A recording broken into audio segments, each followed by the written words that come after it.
You have the power here, Charlie. Don't let that little man Thank you, Brian. Thank you. try to Tony. control you. Don't let him do his little puppet strings. Video editing. Snip those There's off. the bottle. Snip those off. Snip, snip. Snap, snap. Ooh, we were talking about snip earlier.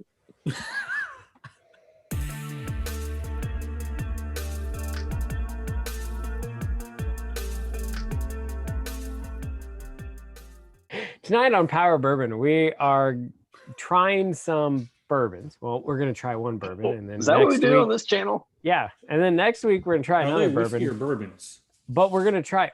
Bourbons. It's whiskey when you send it, Brian. It's bourbon when Chuck or I send it. But we're going to try one this week. We're going to try one next week, but we're really going to try both tonight, and then I'm just going to release them separately. Two special bottles that Chuck gave us. I have no idea what they are, but yeah, smelling this, it's absolutely a Dickel product. So I'm going to go with it's the Dickel 15 single barrel, and we'll see what he says. Interesting guess. But I'm excited because, again, Chuck sent it, so we know it's going to be good and not crazy like whatever Brian sends. So we'll just interesting guess, but wrong. Oh, darn it. Is it a barrel product with Dickel? No. So on the nose, I get the traditional Dickel nose. So if you know what a Dickel product smells like, you know what this smells like. Smoky charcoal. Yep. Flintstone vitamin, whatever they want to say. Yeah. Do you get a hint of vanilla though in there with that? Yes. I do. I mean, this nose is delightful to me. Yeah. Yeah, it's very, very good. And then on the palate, I get orange. And then some vanilla. And then I get the Flintstone minerally normal Dickel notes that you normally get. And then a nice finish. I don't describe this a lot, but kind of like, with makers, sometimes we describe that as a cherry bomb. There's a little bit of an orange bomb on the palate. Unique in that regard. I'm not getting as much citrus as you guys do, but I mean, I like those traditional vanilla and caramel in the palate, and then it goes into that smoky, kind of a char flavor to me. Yeah, agreed. Maybe it's just been since I was 6 that I had a Flintstone vitamin, but I know I've actually been debating about just going out to Walgreens and buying Flintstone vitamins and start popping them, so that I get that flavor. For the good of the channel, I literally drank straight vanilla. Okay. I mean, you should eat like a handful of vitamins. Okay. Game on. I can do it. Probably good for my health. Yeah. Well, they help you grow big and strong. Yeah. You could still be growing. I think it's a little too late. I got to get like growth hormone shots, and then I can't play baseball anymore. So, Best hope he has the platforms. I would say it's been a while, but this is the first bourbon in a long time that I'm just like, yep, that's Tennessee Dickel notes. But again, like we've said over and over, we enjoy those notes. If you don't, I'm sorry for you. You're missing out on a lot of good bourbon. It is a quite delicious bourbon here. And yeah. So this is distilled in Kentucky and Tennessee. Oh, okay. It might be a little Dickel. I don't guarantee you a little Dickel. But a little Kentucky in there as well. But yeah, I agree. The Kentucky is hidden. Yeah. Maybe it like mellows it out. I don't know. Yeah. I mean, probably a little bit. Yeah, that's a possibility. So do you want us to rate the nose, palate, and finish, and then you tell us what it is? Or yeah, let's do that. Yeah, that way it's unbiased ratings, and then we'll come in with the reveal. Nope, no age statement. Okay. So on the nose, it's got a great nose. So again, I'm going to caveat this in the very beginning. If you don't like the traditional Dickel notes, whatever I say, take it down an entire point, because it's entire point. Yes, maybe a half point. No, entire point. It is that. No, actually, no. I'm interrupting you. If you don't like the traditional Dickel note, then get on board and just drink enough Dickel that you understand what good whiskey tastes like. But if you don't like the Dickel notes, understand it's so predominant. We appreciate you as well. with the Dickel notes, like take it down a point. But I'm willing to go. I hate to do this, but 4 on the nose. Like I think it's that good. It's very delicious. I think just in our recent reviews, TJ's like he's been the Debbie Downer. Like we've had to bring him up on ratings. That's true. And there he is. He's going 4. It is. It is very good. It's got strong notes. It's there's nothing bad on it in any way. It is very like I smell this and I can smell it again. It's very nice. But again, it's very Dickel heavy. But I'm okay with that. Ryan? I'll say I think I'm probably one in the group that appreciates Dickel the least out of the 3 of us. But I will say it feels like the Dickel notes on this are more subdued than usual. So I think it's more of a half point down. The nose is really nice. And, the number in my head was 3.5, which is, before you even said anything. So it's very pleasant on the nose. It's a solid 3.5. All right, I'm Chuck. 4. You know me. And see, actually, like the Dickel note to me comes more in the finish on this than it does on the nose. I mean, I can smell it on the nose, but yeah, this is delightful. I just get that oak and a little bit of a subtle char, not too much char on the nose, and a little bit of sweet caramel, vanilla. I like this, so I'm at a 4. Okay, so how about the palate, Brian? Smoked orange on a Traeger. That's exactly what that is. The palate might be my favorite part of this, and I'm willing to go 4 on that. TJ? I'm going to go 4. It is a vanilla caramel bomb. It is delicious. And there's a little hint of orange in there. Yeah, it's great. I really, really like it. Yeah. I mean, I was 3.5, you guys. But hey, you guys pushed it to a 4th. And maybe it's just tonight. Like I'm just not picking up that citrus. So yeah, 4 it is. That was the 2 of you. It's strange because I feel like I'm not picking up the vanilla as much. And I get that more than citrus, and I'm getting more charred smoke.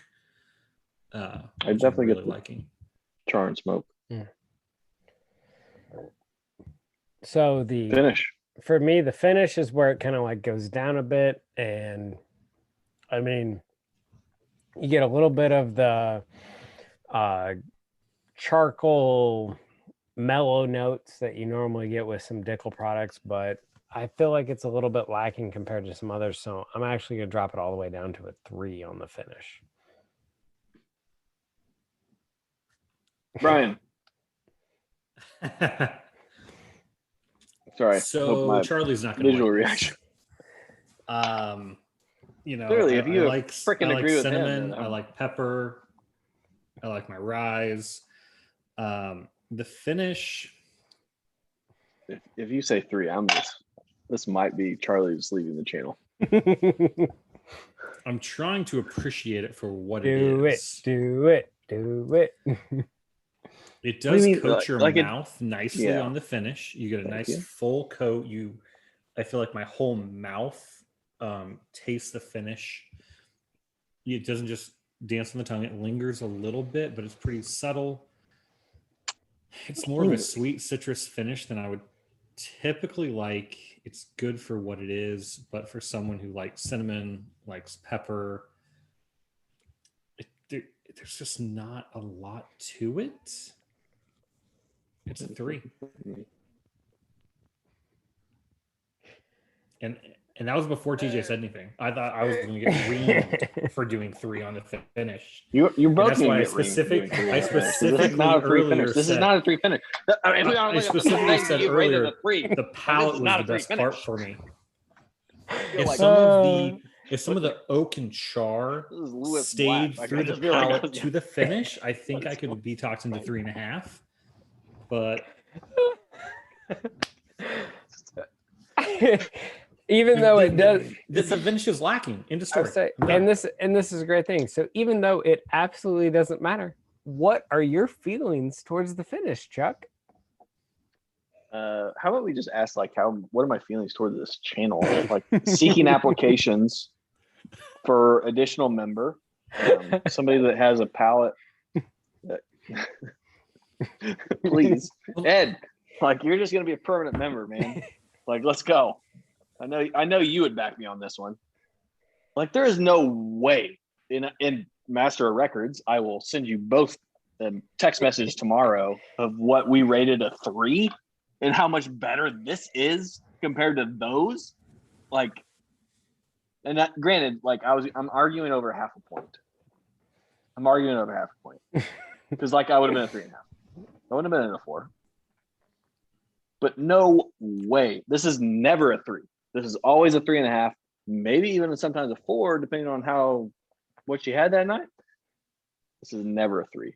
Never. Are you going to hunt this? Are you going to buy it? Or are you just going to, like, grab it at a bar? Like, for me, still not knowing what it is, I would buy it. You want me to tell you the price point? Nope. Okay. It is good enough. So I'll say this. Sub $80, I would pick this up if, like, I'm going into the liquor store and I don't have anything that really jumps out at me. I don't have this bottle on my shelf. I'm going to buy this. What's the max you'd pay, Brian? I'm a little bit of a different pricing, purchasing range, we'll say. For me, I'd be willing to pay $60 probably for this. I don't think I will find it for that necessarily, but and I want to stress this, like, the palette is unique, really great. I mean, it's a 4 across the board, easy for all of us on the palette. The nose is very nice, but I want a little bit more for my finish. I'd buy it for $60, especially just the uniqueness of the profile. But for me, maybe a buy, maybe a special occasion, something. But I'm not hunting it. Chuck? I think at the price point, it's a buy. Like, I'm not disappointed in it at all. It is in that $80 to $90 range, so it's above the 60 price point. So there are barrel products that I would buy before this. But I mean, I actually had tasted this or one of the other batches of this prior to purchasing, and certainly still bought this one based on that tasting, and I'm not disappointed. But I am a Dickel fan. I don't mind that smoke, that char. In this case, in that subtlety. So yeah, I'm at a buy. I wouldn't hunt it, but at a buy. All right. So what is it? This is 3 Chord, 12-year. Wow. Oh.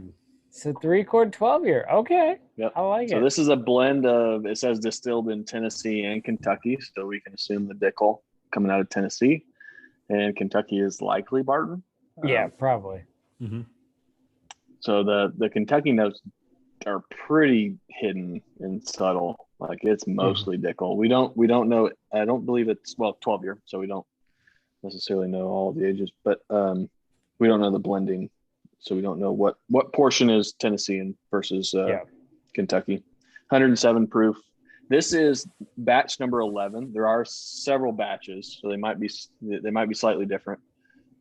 So batch 11, which is what we're tasting tonight, is definitely Dickel forward. I think you and I, or when I was with you, TJ, we tasted a different batch, and I don't remember it being quite so Dickel forward, but still the Dickel was dominant. So, but I'm still willing to say, like, if you see a 3 Chord 12-year, pick it up. Like, it's good. I would. I'm not, like I said, I'm not disappointed. Mm-hmm. So once again, thanks for watching. Please hit the subscribe button, hit the like button, hit the little bell notification so you get to know when new stuff comes out. But once again, always thanks for watching. Please hit us up in the comments. Check out our Patreon channel, everything like that. And we'll see you next time. Stay neat. Power of Bourbon.